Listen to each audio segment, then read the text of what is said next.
Have you ever wondered what the scariest thing in the sky was during World War II? Stay with me to find out. The night sky glowed orange and red from fires on the ground. Inside his Messerschmitt BF-110 night fighter plane, Officer Franz Becker looked through his airplane window into the darkness. His radar helper sitting behind him yelled over the loud engine noise. The radar screen showed something that seemed impossible. Dozens of targets. No, hundreds, all moving together like one giant animal crawling across the sky. Becker grabbed his radio. His voice shook as he talked to his commander on the ground. Giant group of planes coming in. Flying low. Flying fast. He stopped talking for a moment. His throat felt tight. They are not Americans. These are the Canadians. Every German pilot knew what that meant. They could handle the American bombers. The big silver B-17s came during the daytime at 25,000 feet. You could see them coming from miles away. They flew in neat groups, slow and steady. Their flight patterns were easy to figure out. German fighter pilots had learned these patterns. They knew where to attack, when to fly away, and when to come back around.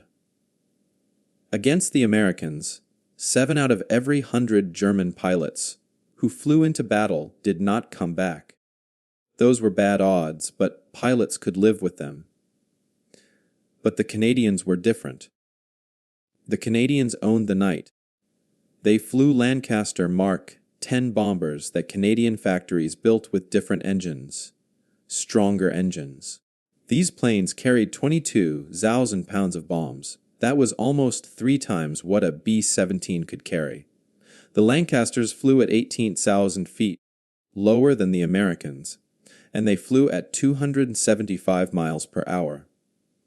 That made them faster than many German night fighter planes at the same height. When the Canadians came, 12 out of every 100 German pilots never made it home. The numbers told the story. Fighting the Canadians was almost twice as deadly. Becker had been flying night missions for 2 years.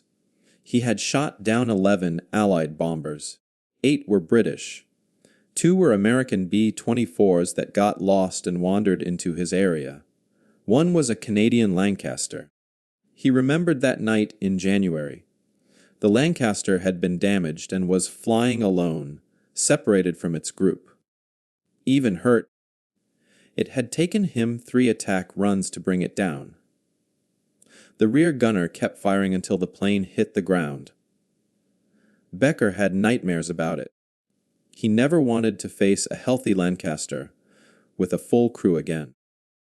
The group of planes Becker saw on his radar that March night was not a few lost planes. This was a bomber stream, a new way of flying that the Canadians had perfected. They flew so close together that German radar could not tell where one plane ended and another began. They came in waves that lasted 45 minutes or more. By the time a German fighter shot down one Lancaster and turned around to find another target, the sky was full of bombs falling and fires rising. The smoke made it impossible to see. The fires blinded German searchlights. The chaos protected the bombers. In England, at Royal Canadian Air Force bases scattered across Yorkshire, the men who flew these missions were young. Most were 22 years old. They came from small towns in Saskatchewan and Manitoba and Alberta. They grew up driving tractors on dark roads, flying small planes over empty wilderness, and hunting in forests where you had to see in low light, or you went home empty-handed. The Canadian Air Force chose these men because they could see at night better than city boys. They could fly by instinct when instruments failed. They were not fancy, they were not famous, but they were deadly. Their commander was Air Vice Marshal Clifford, McEwen.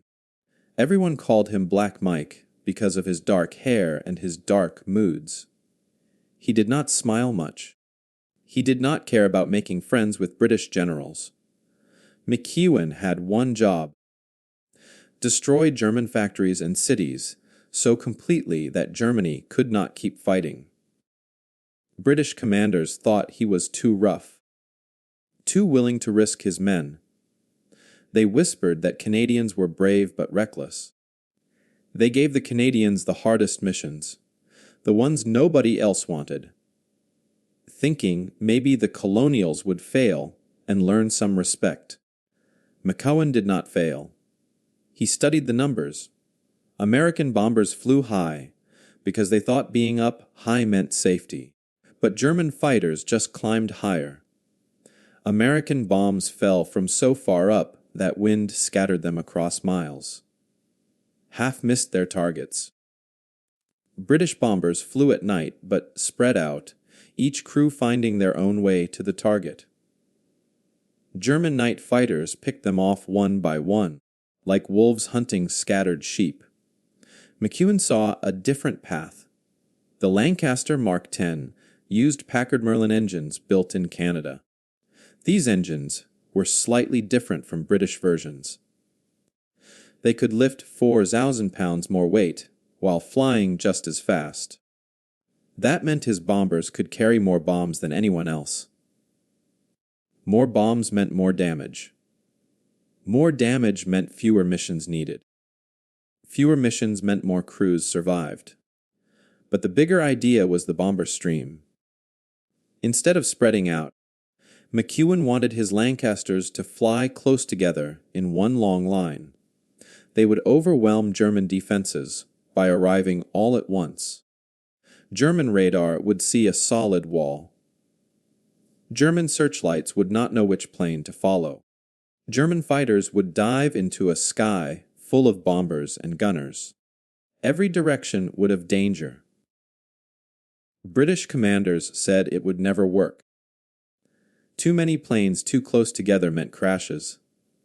It meant friendly fire from gunners shooting at shadows. It meant if one plane got hit and exploded, it could take others with it. The American generals said night bombing was wasteful. You could not see your targets. You could not prove what you destroyed. Daylight precision was the only smart way to win a war. McEwen listened to all of them. Then he ignored them. He had flown combat missions himself. He knew what worked in a staff meeting often died in the sky. He trusted his young crews from the Canadian countryside. He trusted the Lancaster Mark 10 that Canadian workers built with their hands. And he trusted that the Luftwaffe, which had learned to counter every other Allied trick, had no answer for hundreds of heavy bombers arriving in one unstoppable wave through the darkness. In March 1944, as Officer Franz Becker turned his night fighter toward the incoming stream of Canadian bombers, he knew he was flying into something new, something German pilots had no way to fight yet. His hands were shaking on the control stick. Below him, the Ruhr Valley factories glowed with blast furnaces that made steel for German tanks. In minutes, those factories would be buried in fire. And Becker had to fly straight into that fire to do his duty. The Canadians were coming, and nothing had prepared him for what that meant. The Lancaster Mark 10 looked like any other British bomber from a distance. 4 engines, 2 tail fins, a long body painted black for night raids. But Canadian factory workers in Malton, Ontario had built something special. The wingspan stretched 102 feet wide. Under each wing hung 2 Packard Merlin engines. Each engine produced one 640 horsepower. American car makers built these engines using British designs, but made them stronger, tougher, able to run harder for longer. The real magic was in the bomb bay. British Lancasters could carry 14,000 pounds of bombs on a good night.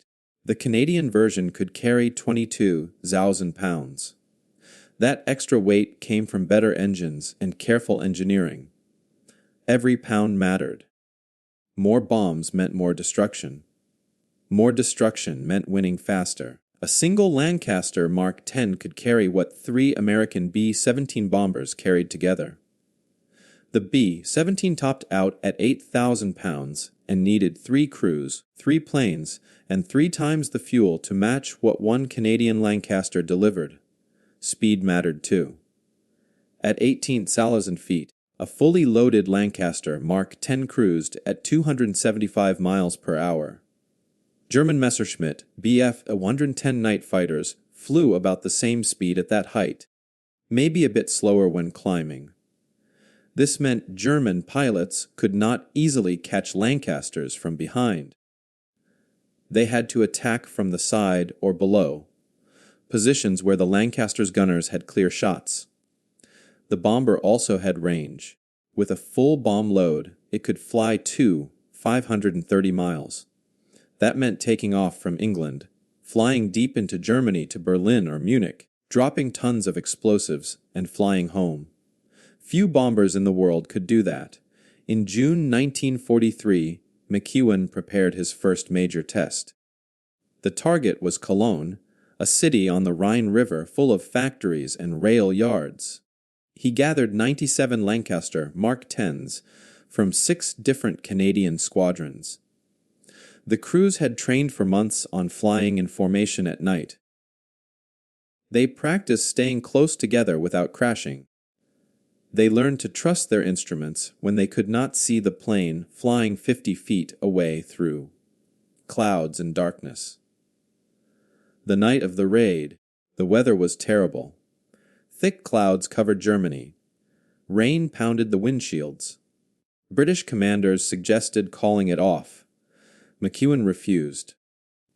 His bombers had a new technology called GH, a radio navigation system that let them find targets even when they could not see the ground. 2 radio stations in England sent signals. Equipment on the bombers measured the time difference between signals. Math turned those measurements into exact positions.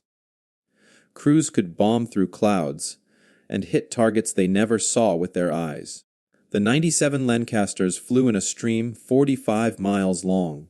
They arrived over Cologne within 45 minutes of each other. The first planes dropped flares that burned bright red and green, marking the target. The following planes aimed for the flares. In those 45 minutes, they dropped 500 tons of bombs. The ground shook, buildings collapsed. Fire spread from block to block. German anti-aircraft guns fired blindly into clouds. Night fighters circled, confused, trying to find targets in a sky full of bombers. By the time German commanders figured out where to send their fighters, most of the Canadians were already heading home. German reports from that night showed their frustration. One commander wrote that it was impossible to guide fighters well.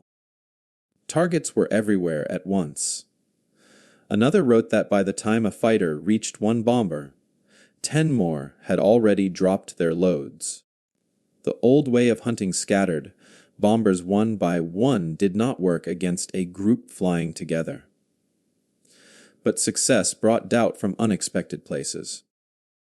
Royal Air Force commanders in London looked at the results and shrugged. They assigned the Canadians to fly diversion raids, missions meant to draw German attention away from British bombers hitting other targets. The Canadians were good, the British admitted, but they were still colonials. Let them do the dangerous work while British crews got the glory missions. American generals were even worse. They believed daylight precision bombing was the only smart strategy. Their flying fortresses went out in broad daylight with fighter escorts. They aimed carefully at specific factories and bridges. Night bombing seemed primitive to them, almost old-fashioned. You could not see what you were hitting. How could you measure success? The Americans published studies showing daylight raids were better. They politely suggested the Canadians were wasting resources and lives. Even Winston Churchill had doubts. In private meetings, he questioned whether Canadian crews were suited for the grinding stress of night after night of bombing missions. The comment was not meant to be mean. Churchill worried about all his bomber crews, but the question showed how even Allies underestimated what the Canadians could do. One man saw the truth clearly. Air Chief Marshal Arthur Harris commanded all of Royal Air Force Bomber Command. Other officers called him Bomber Harris behind his back. Some thought he was too obsessed with destroying German cities. But Harris understood war. He understood that wars were won by breaking the enemy's ability to fight. Factories made that ability. Workers in those factories kept the machines running. Destroy enough factories, kill enough production, and Germany would collapse. In March 1944, Harris flew to Yorkshire to watch a Canadian raid on Stuttgart.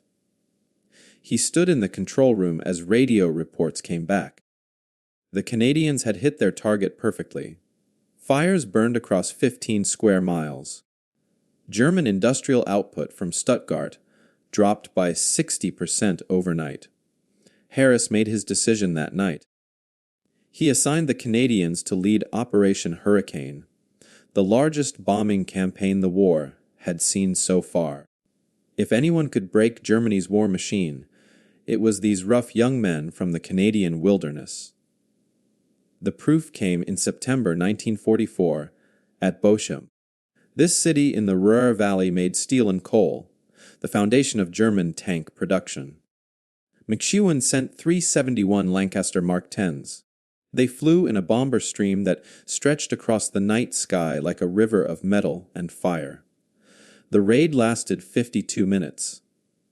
When it ended, 83% of Bochum's industrial buildings were destroyed or damaged beyond use. Blast furnaces melted into twisted metal. Coal mines collapsed. Rail yards became fields of broken track and overturned train cars. German interceptor success rate that night was 4.2%. Out of every 100 German fighters that went up, fewer than 5 managed to shoot down a Canadian bomber. The rest flew through walls of defensive fire, dodged falling bombs, and landed with damaged planes and shattered nerves. German pilots started requesting transfers. Some claimed illness. Others simply refused to fly against Canadian formations. The numbers told a story that no propaganda could hide. The Canadians were winning, and the Luftwaffe was running out of pilots willing to face them. The Lancaster Mark 10 was not a miracle weapon. It was just a good bomber with strong engines and smart tactics. But in the hands of determined crews, led by a commander who refused to accept limits, it became the weapon German pilots feared most. The Black Stream had arrived, and nothing in the German arsenal could stop it. Between August 1944 and April 1945, the Canadian 6th Group flew 822 combat missions. That number is hard to imagine. It meant that every single night, sometimes twice a night, waves of black Lancaster bombers lifted off from English airfields and headed into German skies. They dropped 122 tons of bombs. That weight equals the mass of 1,000 blue whales or 63 Zalosen cars. The bombs fell on factories, rail yards, oil refineries, and cities. Wherever they fell, Germany's ability to make weapons died. The cost to the Luftwaffe was huge. German night fighter units lost 344 aircraft trying to stop the Canadian raids. Each plane that went down took its crew with it. Most night fighters carried 2 men, a pilot and a radar operator. That meant nearly 3,000 trained German aircrew died fighting the Canadians in those 9 months. The Luftwaffe could not replace them fast enough. Training a night fighter pilot took a year. Germany did not have a year. Germany did not even have months. The survival numbers told an even darker story for German pilots. When they went up against Canadian bomber streams, only 68 out of every 100 came back alive. Compare that to fighting American daylight bombers, where 85 out of every 100 survived. The math was brutal and clear. Fighting Americans was dangerous. Fighting Canadians was almost certain death. Officer Wilhelm Johnen survived the war and wrote a book about his experiences years later. He flew a Messerschmitt BF-110 night fighter and shot down 34 Allied bombers before the war ended. In his book, he wrote about the Canadians with a respect that bordered on terror. "We called them Schwarzstrom, the Black Stream," he wrote. "You would see them on radar like a solid wall moving across Germany. Pick one off and his wingmen would close the gap instantly. They flew as if they knew they owned the night. And they did own it. We were just trying to survive in their sky." Another German pilot, Hans Joachim Jabs, who shot down 50 bombers during the war, put it differently in an interview decades later. "The Americans, you could predict. They came during the day. They flew high. They followed patterns. The Canadians, they came in waves, any weather, any moon phase. Always lower than we expected, always faster. And there were always so many of them that you knew even if you got one, there were 50 more behind it ready to kill you." The fear was not just in the minds of pilots. German anti-aircraft crews on the ground dreaded the sound of Merlin engines at night. Those engines had a specific sound, a deep rumbling roar that was different from German planes or American bombers. When you heard that sound growing louder in the darkness, you knew you had maybe 2 minutes before the bombs started falling. 2 minutes to find cover. 2 minutes to say a prayer. 2 minutes before the earth shook and buildings came apart and fire filled the air. The physical experience of being under a Canadian raid was something no training could prepare anyone for. First came the sound of engines. Dozens of them, hundreds of them, all running together in a mechanical symphony that made the air vibrate. Then came the whistling of falling bombs, a sound that started high and dropped lower as the bombs fell faster. Then the impacts. The ground jumped. Your teeth rattled in your skull. The air got sucked out of your lungs. Flash after flash of light turned night into a hellish orange day. The smell of explosives mixed with dust and burning wood and melting metal. If you survived the first wave, you had maybe 3 minutes before the next wave arrived. This went on for 45 minutes or more. By December 1944, the Canadians had 428 Lancaster Mark 10s in the air. Other Royal Air Force groups started copying Canadian tactics. The bomber stream became standard doctrine. Everyone wanted to fly the way the Canadians flew because everyone could see it worked. But the Canadians stayed the deadliest because they had been doing it longest. They knew the tricks. They knew how to adjust formations in bad weather. They knew which altitudes confused German radar. They knew how to support each other when fighters attacked. The contrast with American bombers became impossible to ignore. B-17 flying fortresses flew at 25,000 to 30,000 feet during daylight. They were predictable. They were slower. They carried lighter bomb loads. The B-24 Liberator carried a bit more than the B-17, but still only about half what a Lancaster could carry. American bombers needed fighter escorts to survive. Without P-51 Mustangs protecting them, German fighters tore through B-17 formations like sharks through fish. The Lancasters flew at 18,000 to 20,000 thousands feet in total darkness with massive bomb loads, and needed no escorts because German night fighters could barely find them in the chaos of the bomber stream. The Luftwaffe tried to adapt. They created a new tactic called Wild Sow, which meant wild boar in German. Instead of using radar to guide night fighters to targets, they sent fighters up to circle over cities being bombed. The fighters used the light from fires and searchlights to spot bombers. It was desperate and dangerous. Fighters sometimes crashed into each other in the darkness or got shot down by their own anti-aircraft guns. The tactic killed almost as many German pilots as it did Canadian bombers. German engineers installed upward, firing cannons in night fighters. They called this system Schurge music, which meant slanted music, a German jazz term. The idea was simple. Fly underneath a bomber where its gunners could not see you, fire up into the bomb bay or fuel tanks, and watch it explode. In theory, it was brilliant. In practice, flying underneath a formation of Lancasters meant you were in the middle of the bomber stream, with targets all around you and nowhere to hide. Many German pilots who used Schurge music successfully died minutes later, when another Lancaster's gunner spotted them. Despite all these innovations and desperate tactics, German success rates kept falling. By March 1945, fewer than 6 out of every 100 German fighters that fought Canadian formations managed to shoot down a bomber. The Luftwaffe was not just losing, it was being destroyed.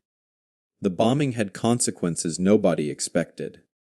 As Canadian raids made factories unusable, Germany started moving production underground. They dug tunnels into mountains. They built assembly lines in caves.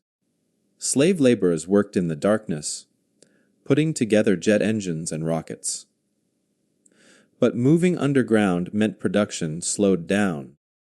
It meant more workers got sick from bad air and no sunlight. It meant transportation became almost impossible because you could not easily move parts and materials into caves and tunnels.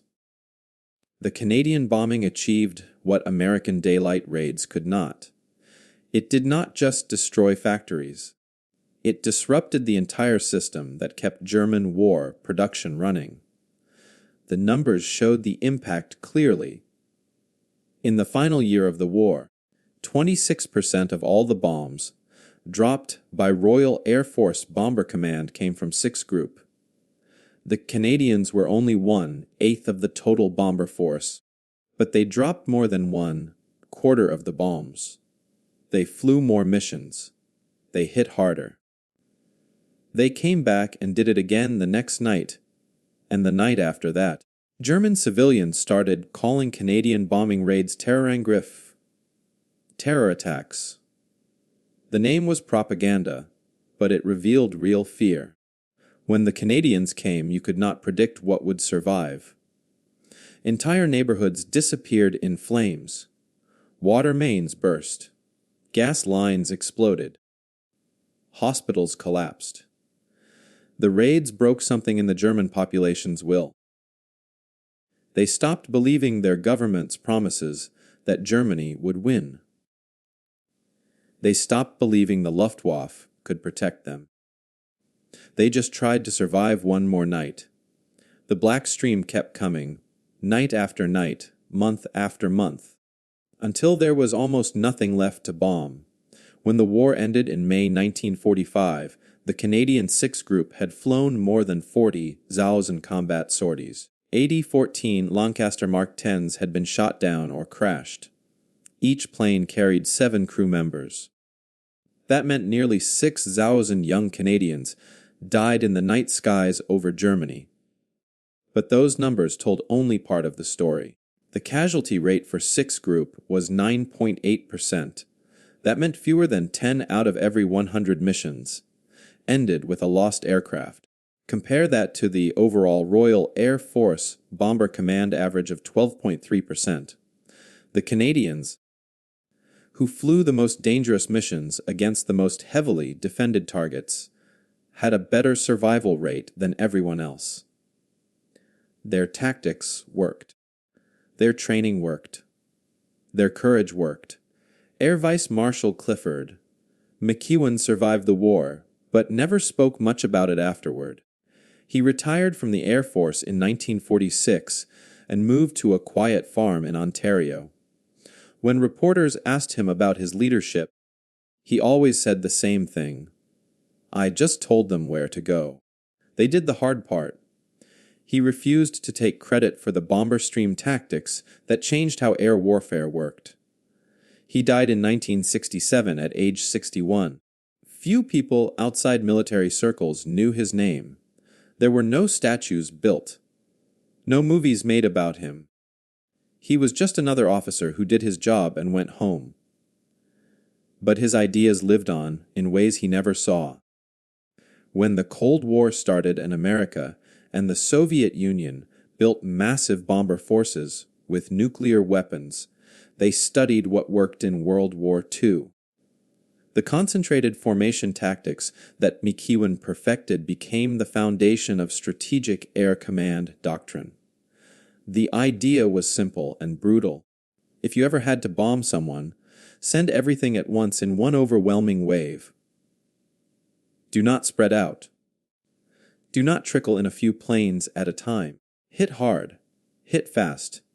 Hit with such force that the enemy cannot respond.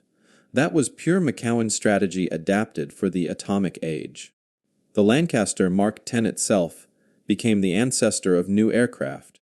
British designers took the lessons learned from its powerful engines and heavy payload capacity and built the Avro Lincoln bomber in 1945.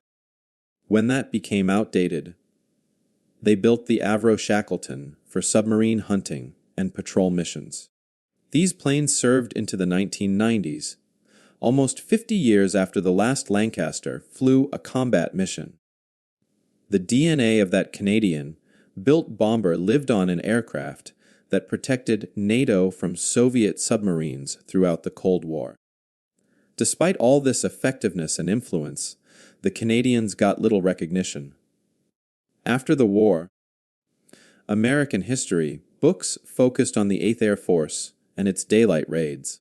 Hollywood made movies about B-17 crews flying in the sunshine with fighter escorts.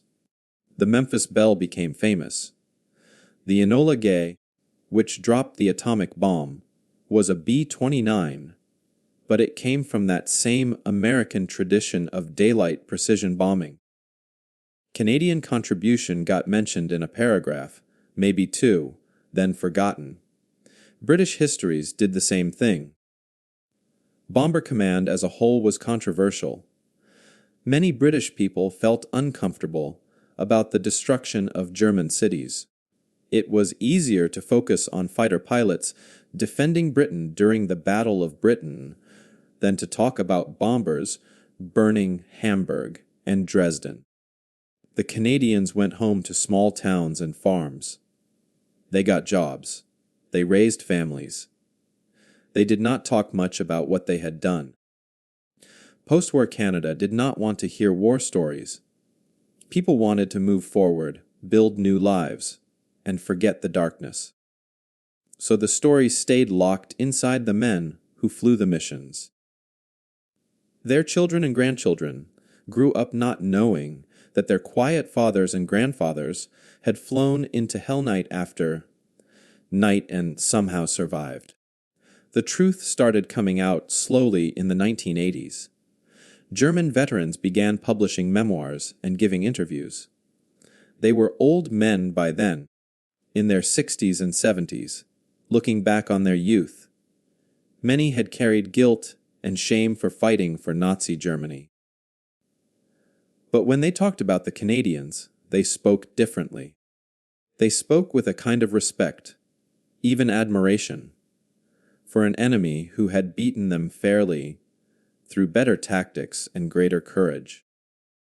Wilhelm Johnnen's book became popular in Germany and was translated into English.